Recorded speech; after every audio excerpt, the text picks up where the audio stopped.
Hey everyone, how's it going? The Bard of the Red Hand here, back again with another Wheel of Time video. Today I'm focusing on something a little bit different than I normally do. Today I'm going to talk about the television show.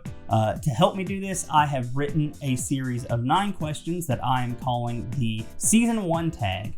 I've done this mostly to help myself stay focused in this video, but also to give other content creators a chance to possibly coalesce all of these answers into one video. All right, without further ado, let's go ahead and dive right in. Question 1, what is the biggest change you want to see in Season 1? This one's easy for me. I want them to cut Baalzamon from the end of the Eye of the World. If the season ends at the end of the Eye of the World, or if we even get the mid-season, I don't want him present there at all. He can still be there haunting dreams, causing all sorts of bad nightmares, being spooky, all that stuff. I'm fine with it.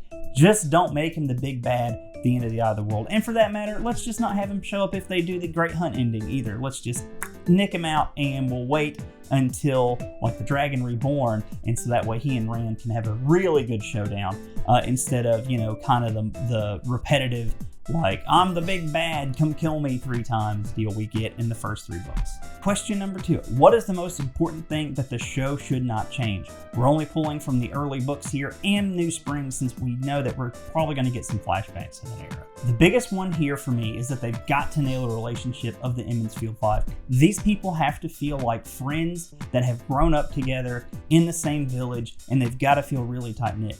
My hometown is a pretty small town, and I know the feeling that needs to be captured for this. Further, I want to see Emond's Field have that feeling. I want to see it have that really rural, small town kind of vibe that I feel like sometimes gets messed up in these adaptations. We just get shown that there's a small town and that there's a village, and that they're supposed to be close together, but I want to see some evidence of why they are so tight-knit. Whether it be like just maybe some in-jokes, references to things, so on and so forth, stuff like that. There's got to be something, and I think the books do this really well, especially with Rand and Mat. When Rand is told to unload the brandy from the cart and Mat is sitting there complaining, but what does he do? He goes and starts helping Rand unload it, despite the fact he's complaining about having to do it. So yeah, stuff like that really needs to get hammered in, and we're going to need more. That scene works basically kind of by itself because it's slightly extended, but we're going to need more of that on screen because that's only going to last for like 15 seconds when we're watching. So we'll need a few more items like that, preferably with each of the characters, so we can really get this sense that they are super tight-knit. Question number 3, which characters do you want streamlined? This can mean combined, pared down, or cut completely to make the story flow better. Personally, for me, I'd like them to combine Valda and Caridin's characters. They're both White Cloaks, they both have some rank of power within the organizational structure, and to be completely honest, when I was reading the series through the first time, I could not keep them separated. Every time it would switch between their viewpoints, I'd be like, so this is that evil White Cloak guy that's not a dark friend, but this is the evil White Cloak guy that is a dark friend. And then, I know that Caridin dies earlier than Valda, but even still, by the time we get to Knife of Dreams, I'm just like, wait, isn't this the dude that was Bors in the Great Hunt? And it's like, nope, it's not. That was that other dude. So I just always got them confused. They are both despicably evil and kind of cartoony evil. In some regards, Valda's a little bit more realistic, I think, than Caridin. And since we know that Valda's already been cast, I feel like this isn't a big ask for the show to do, and they may already be heading on this path. Question number 4, which cast member are you excited to see bring their character to life? So this one's going to be kind of, little off the most popular opinions, but I'm super excited for Daniel Henney. And the reason for this is Daniel Henney is huge in South Korea. If you follow my channel for any amount of time, you may know that my wife is from South Korea, and so this is a big deal for me because I've been trying to get her to read the books, and she's just like, she looks at all 15, and she looks at all the English, English is their second language, and she's like, but I'm so tired after working all day dealing in English and thinking in English and all this stuff. And I'm like, yeah, it's a big ask. Not that she doesn't read books in English, but these are huge, and it's a long series. So it's been kind of a big ask for her to read them.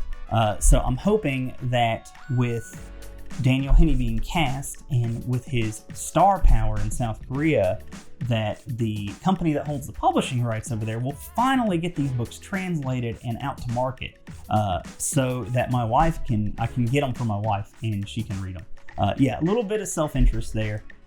But gotta say, super pumped for that. I also think Daniel Henney's gonna do great as Land. I've got no complaints with his casting there. I think he's gonna be fantastic. We've seen him in some action stuff before. You can knock this movie all you want, but he was good in X-Men Origins Wolverine, and his role on Criminal Minds was pretty solid. So I'm happy to see him bring Land to life. Further, I'm also more of this self-interest thing with Jennifer Chan Garcia being cast as Liana. I'm excited to see what that will do as well, because we have two people of Korean descent in the show in pretty big roles, and that's just going to help generate the hype over in South Korea. They have a huge pride when they see actors of Korean descent in big international projects like this. So I'm hoping that will generate buzz and hype and get these books finally translated, because the rights have been held for 20 years and they're still not translated, and it's really sad. Game of Thrones saw a similar problem where it was just unheard of over in South Korea until the TV show, and once the show came out, boom, they got the books translated. So yeah, I'm just super pumped for that. Question number 5. Which cast member are you the least excited about? This is not a knock on any of the cast members that we will pick here. This is just the ones that when the casting announcement came out, you were like, oh, yeah, that's fine. I'm okay with this. You don't have to dislike them or anything, but, just kind of medium on them. The cast member that was like this for me was Michael Mickelhatton. And the reason is not because he's a bad actor. In fact, it's quite the opposite. He's too good. He's so good, in fact, he's burned into my mind as Roose Bolton from Game of Thrones. I understand that the showrunners have taken a little bit of a risk here casting Game of Thrones actors, but at the same time, they can't be scared of that. They've got to get good actors, and I definitely understand the kind of balance that they need to strike. However, he did such a great job as Roose Bolton. I seriously have problems disassociating him from that character, and that's probably just a me thing. Possibly, I definitely have this problem where when I see an actor and they so own a role I identify them with that role very, very, very strongly. So again, could just be me. Maybe I'll get over it, but I'm trying to be optimistic about it. It's just kind of weird that everyone's least favorite dad in Game of Thrones is going to be playing everyone's favorite dad in Wheel of Time. Maybe the disconnect will work.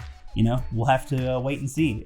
So cautiously optimistic, but I know that I'm going to have a hard time not seeing Roose Bolton. Question number 6. What scene from the first half of The Eye of the World are you most excited to see? The cutoff for this I put was basically before the group splits at Shadar Logoth. A big one for me is Moiraine telling the story of Manetheren to Emond's Field.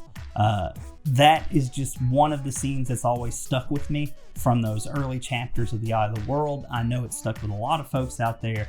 I'm extremely excited to see it, especially if they do anything with her using the power and the Mask of Mirrors to create illusions and stuff like that. That'll just be chef's kiss fantastic. So super excited. Question number 7. Based on the few teasers we have, what is your opinion of the aesthetic that the show has going for it right now? So I know for me personally, I'm kind of digging it. I was a little bit medium at first on the Wine Spring Inn and the Heron Mark Blade, but then they got Tom's guitar out and the Ruby Hilted Dagger, and I was like, okay, I'm starting to kind of see, a couple of differences here from real world stuff. It's just that the Inn and the Heron Mark Blade looked a little too what I would call first agey for my tastes, just too much like what we have in real historical examples here. However, with all of that said, the guitar looks different and fairly unique. It does kind of, look like some older guitars from like Martin and Gibson from back in like the, 1910s and 20s. But it still looks different enough that I think it's going to be fine. And the ruby hilted dagger really sold me on the aesthetics they're going, because that thing looked at one point futuristic and at one point ancient. It's really weird. It had such a sleek design in that teaser. I was just, I watched that like 100 times like everybody else did. So super pumped on it. So yeah, I guess it kind of made sense that like, and I get why, why they made certain decisions to, kind of simplify down the Emmons Field stuff. It's further removed. Maybe we just need to be brought into something super familiar, so we're drawn into the world.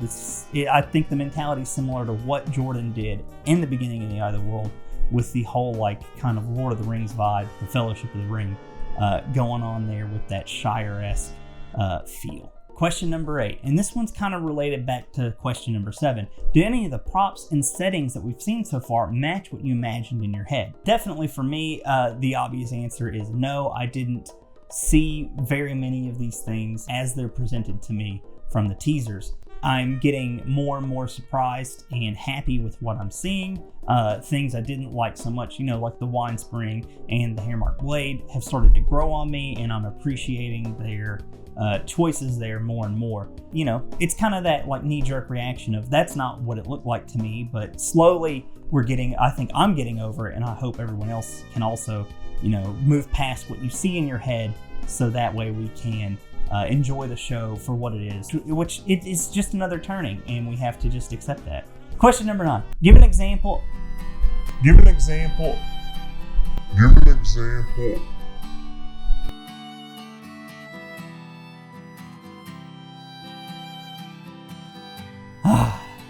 Come on, Vance. Question number 9. Give an example of what you think the music for the series should sound like. So yeah, this one's going to be quite difficult, I think, because we're all going to have a different soundtrack in our heads. I know for me, growing up, I listened to a lot of like orchestral music while reading, and also, power metal, a la Blind Guardian, who did eventually release songs based on the series. That said, I do think that one thing the show's going to have to nail are the atmosphere, the feeling that's just the entirety of the composition and the performance is going to have to just build on this atmosphere of the Third Age that I think we're all expecting. And then I also want to hear some different rhythmic patterns than what we're used to in Western music.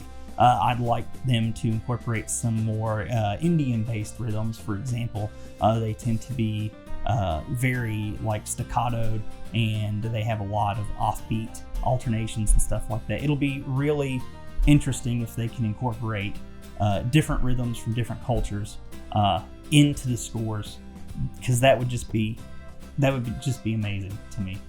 Further, I also would like them to move away from just the traditional European-based orchestration and include some more folky instruments from other cultures as well.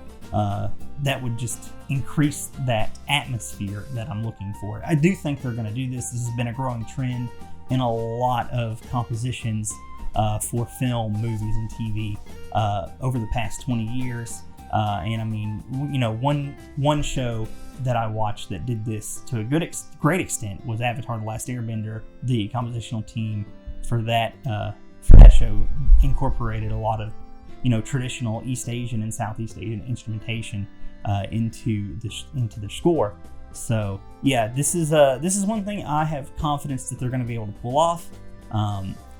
So to give an example of a work that I think pulled this off pretty well, the Witcher 3 video game actually had some pretty unique music for what we in like the Western European and Western world came to expect. Granted, Poland is in Europe, but it's in Eastern Europe, Central Eastern Europe, kind of there on the cusp. So there was some unique Slavic instrumentation and the way they had the vocals done that just was not particularly common. I think in a lot of what we come to expect from like, you know, the more like American style of production of things. So yeah, that's one another work that I think is very good. All right, and finally we're on to the portion of the video where I get to tag other creators and kind of coerce them into doing this. Because I got the idea from them and I was tagged in theirs before, I'm going to be tagging Rhythma and Lesbian Nerdy, so that way we can go ahead and get this tag kicked off. And further, the dream tag, I'm gonna go ahead and hit up Matt Hatch, the innkeeper over at the Dusty Wheel. You know, Matt, you said you want some more pre-recorded content on your channel. Well, here's an opportunity for you to have some. I know you talk about the show a whole lot over at the end, but maybe this will be a good place for you to kind of put a quick rundown of some of these things that already exist in your videos but are buried in the 200 plus hours of content you have up. So yeah, that's going to be it for this video, everyone. Go ahead, don't forget to like the video, subscribe to the channel, hit the little bell icon if you haven't. Follow me on Twitter, Instagram, and Facebook. Don't forget to check out the link to my Discord server down below. And as always, I will catch you next time.